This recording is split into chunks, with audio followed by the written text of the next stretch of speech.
Hi students, कैसे हो आप सब? अच्छे होंगे, मस्त होंगे, रहिए भी। मैं आज जिस टॉपिक को लेकर के आया हूँ वाकई बहुत मज़ेदार है। शायद आपने ना पढ़ी हो या पढ़ी भी हो, बट बहुत मज़ा आएगा। देखते हैं, मैं प्रोनाउन को ही कंटिन्यू करता हूँ। मैं जब प्रोनाउन पूरी तरह से दे लूँगा तो बहुत सारी चीज़ें देते रहूँगा बीच बीच में, जो बहुत ही मज़ेदार होगा। तो चलिए, आज मैं बात करूँगा। आपने मेरी पिछली वीडियो को देख लिया होगा। मैं प्रोनाउंस पे काम कर रहा हूँ। इसके पहले अगर आप देखना चाहते हो कि और भी कोई साफ प्रोनाउन है तो आप वहाँ पर जा करके देख सकते हो, मेरे आइकन को टच करके, और कि मैंने प्रीवियस में प्रोनाउन में क्या क्या लिया है। मैंने प्रोनाउन के बारे में पूरा फंडामेंटल चीज़ दिया है, फिर बताया कि काइंड्स ऑफ प्रोनाउन क्या है। उस काइंड्स ऑफ प्रोनाउन में पहला पर्सनल प्रोनाउन था। पर्सनल प्रोनाउन पे मैंने सारी बातें की है। उसके बाद पॉजेसिव प्रोनाउन था, पॉजेसिव प्रोनाउन के बारे में बताया। और आज आप देखेंगे, चूंकि आपके पास प्रीवियस वीडियो है मेरा, तो उसमें जो तीसरा है वो था डेमोन्स्ट्रेटिव प्रोनाउन।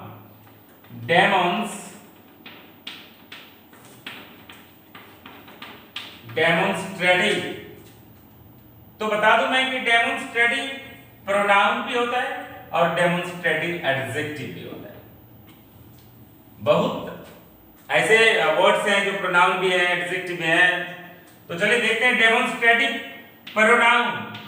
वास्तव में हम लोग को तो प्रोनाउन ही पढ़ना है अभी फिलहाल। डेमोन्स्ट्रेटिव प्रोनाउन, डेमोन्स्ट्रेटिव एडजेक्टिव भी होता है।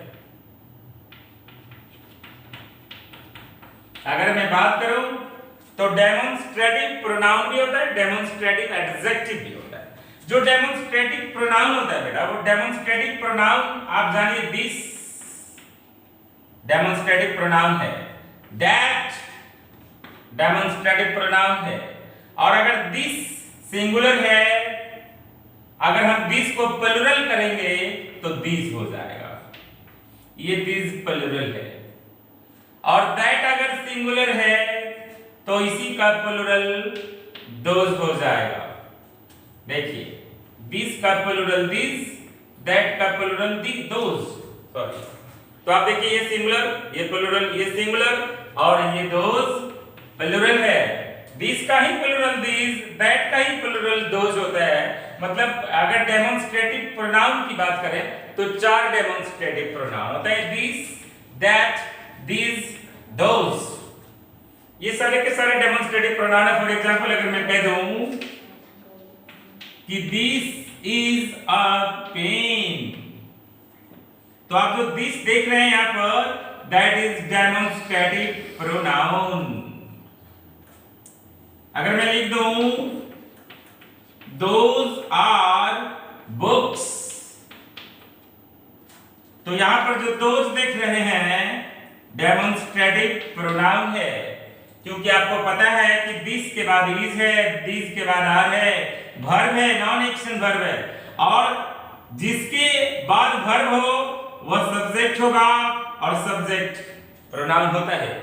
तो दिस, दैट, दिस, दोज, ये सारे के सारे डेमोन्स्ट्रेटिव प्रोनाउन हैं। लेकिन अगर डेमोन्स्ट्रेटिव एडजेक्टिव की बात करो, बहुत इजी है।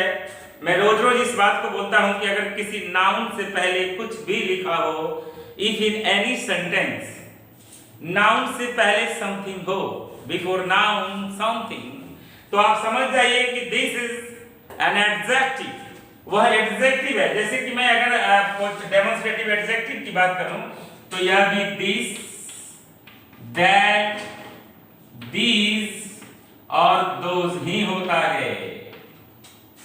डेमोन्स्ट्रेटिव एडजेक्टिव भी दिस, दैट, दिस, दोज होता है। तो सर कैसे रिकॉग्नाइज करेंगे? हाउ टू रिकॉग्नाइज कि what is demonstrative pronoun and what is demonstrative adjective? बहुत इजी यार, बस इसके पहले आप नाउन कर लीजिए, नाउन कर लीजिए। अगर कहीं पर भी दिस, दैट, दीज, दोज के बाद कोई नाउन मेंशन किया हुआ है तो समझ जाइए कि यह जो दिस, दैट, दीज, दोज है वह डेमोन्स्ट्रेटिव एडजेक्टिव है।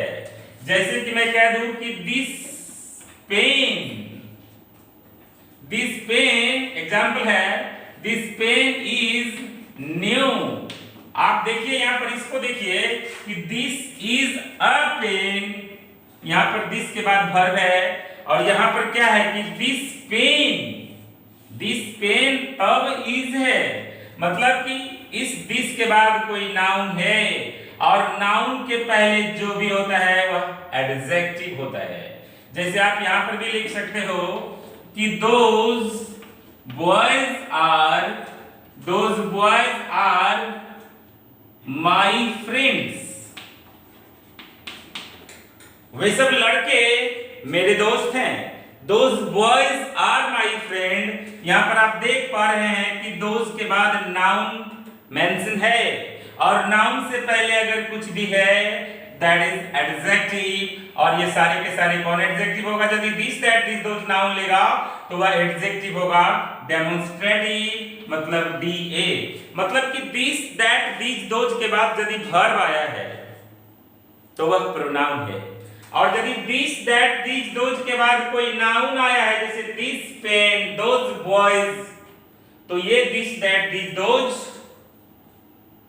एडजेक्टिव हो जाएगा, डेमोन्स्ट्रेटिव एडजेक्टिव, क्योंकि डेमोन्स्ट्रेट ही करेगा, प्रदर्शन करेगा, इशारा करेगा, इन सारे चीजों का यही काम है। तो आपने डेमोन्स्ट्रेटिव प्रोनाउन को बेसिकली सीख लिया है कि दिस दैट दिस दोज जो है डेमोन्स्ट्रेटिव प्रोनाउन होता है, और यदि दिस दैट दिस दोज के तुरंत बाद कोई नाउन लगा रहे किसी सेंटेंस में तो वह डेमोन्स्ट्रेटिव एडजेक्टिव हो जाता है। मैं एक मिनट में इसको इरेज करूंगा, आप देख लें एक बार। उम्मीद है आप देख लिए होंगे।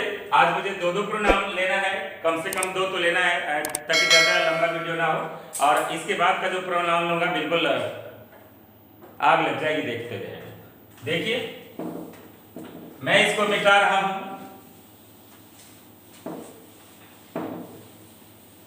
और इसके बाद जो हम लोग पढ़ेंगे वह पढ़ेंगे डिस्ट्रीब्यूटिव प्रोनाउन।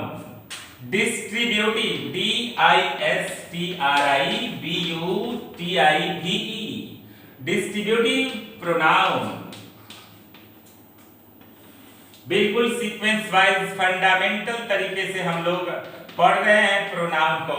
आज हम लोग पढ़ेंगे डिस्ट्रीब्यूटिव प्रोनाउन, मतलब व्यष्टिवाचक, बंटवारावाचक, डिवाइड कर देता है, ये डिस्ट्रीब्यूट करता है ना प्रोनाउंस को, किसी नाउन्स को। तो देखते हैं कैसे डिस्ट्रीब्यूटिव प्रोनाउन की बात करें। बहुत सारे स्टूडेंट इसमें कंफ्यूज करते हैं, क्योंकि डिस्ट्रीब्यूटिव एडजेक्टिव भी होता है और डिस्ट्रीब्यूटिव प्रोनाउन भी होता है। प्रोनाउन और एडजेक्टिव में बहुत सिमिलरिटी है, मैं बार-बार इस बात को बोल रहा हूं। तो चलिए देखते हैं।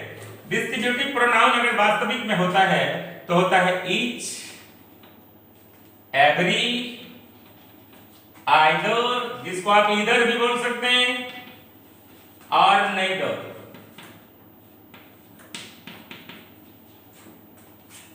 Each, every, either, neither. तो चलिए देखते हैं कि ईच का मतलब हो गया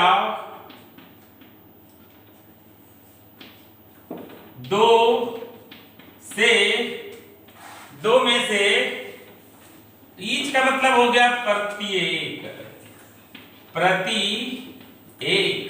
और एवरी का मतलब हो गया प्रत्येक। तो मैं यही बताना चाह रहा हूं बेसिकली। ईच का मतलब प्रत्येक और एवरी में प्रत्येक।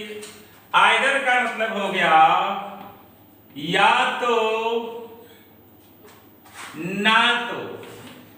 आइदर का मतलब हो गया दो, और नाइदर का मतलब कोई भी नहीं। तो चलिए इसको बहुत बेहतर तरीके से हम लोग सीख लेंगे। जैसे ईच इज मैड, प्रत्येक पागल है, प्रत्येक पागल है। जैसे अगर मैं बात कर दूं each is happy, each is happy, that is true. अगर मैं लिख दूं एवरी इज हैप्पी, और अगर मैं लिख दूं ईच बॉय, या बॉयज कर दीजिए, इज हैप्पी, और मैं एक लिख दे रहा हूं एवरी बॉयज इज हैप्पी। गौर से देखिए, इसको बहुत बेहतरीन चीज है। मैं कह रहा हूं ईच एवरी, आइदर और नाइदर, ये सारे के सारे डिस्ट्रीब्यूटिव प्रोनाउन हैं। और भी बहुत सारे डिस्ट्रीब्यूटिव प्रोनाउन की चर्चा मैं कर दूंगा, बट बेसिकली यही सारे डिस्ट्रीब्यूटिव प्रोनाउन असल में रूट यही है, ये हम इनसे बहुत सारे डिस्ट्रीब्यूट हुआ है। तो चलिए हम लोग पहले इसको ही समझते हैं। ईच इज हैप्पी सही है क्या? एवरी इज हैप्पी भी सही है? बिल्कुल नहीं।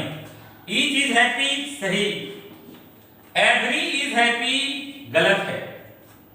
और अगर मैं बात करूं कि ईच बॉयज इज हैप्पी सही है, और अगर बात करूं एवरी बॉयज इज हैप्पी तो यह भी सही है। मतलब 1 2 3 4 में एक गलत है, एवरी इज हैप्पी। क्योंकि याद रखिएगा कि एवरी जीवन में कभी भी प्रोनाउन नहीं हो सकता। एवरी एकमात्र एक ऐसा इकलौता वर्ड है, ऐसा प्रोनाउन है जो हमेशा केवल और केवल प्रोनाउन होता है, सॉरी केवल और केवल एडजेक्टिव होता है। एवरी कभी प्रोनाउन नहीं हो सकता। और आपको पता है कि यदि किसी भी शब्द के बाद is, am are, non action क्रिया काम किया है, नॉन एक्शन वर्ब काम किया है, तो वह सब्जेक्ट होगा, मतलब प्रोनाउन होगा, क्योंकि सब्जेक्ट प्रोनाउन या नाउन होता है। बट यहां पर वैसी कोई बात नहीं है, क्योंकि एवरी कभी प्रोनाउन नहीं हो सकता, यह हमेशा एडजेक्टिव है। और जब एवरी एडजेक्टिव होगा तो अपने साथ नाउन रखेगा। आप इसको इस तरह से लिख दीजिए कि every boys are coming today, ये सही है। इसके पहले वाला जो स्थिति मैंने कहा था, एवरी इज हैप्पी, बिल्कुल पूरी तरह से यह बात गलत है, क्योंकि एवरी इज हैप्पी करेंगे तो एवरी प्रोनाउन हो जाएगा, और एवरी कभी प्रोनाउन है ही नहीं। ईच, एवरी, आइदर और नाइदर में एवरी कभी प्रोनाउन नहीं है, बट पता नहीं इसका मेंशन क्यों है। यह हमेशा और हमेशा एडजेक्टिव है, एडजेक्टिव की तरह रोल करता है। आप देख लीजिए, एवरी इज हैप्पी नहीं सही है, बट एवरी बॉयज। अब यहाँ पर देखिए कि एवरी के बाद नाउन है, और नाउन से अगर पहले कुछ है दैट इज एडजेक्टिव। यह एडजेक्टिव है, और यह केवल और केवल एडजेक्टिव हो सकता है, डिस्ट्रीब्यूटिव एडजेक्टिव।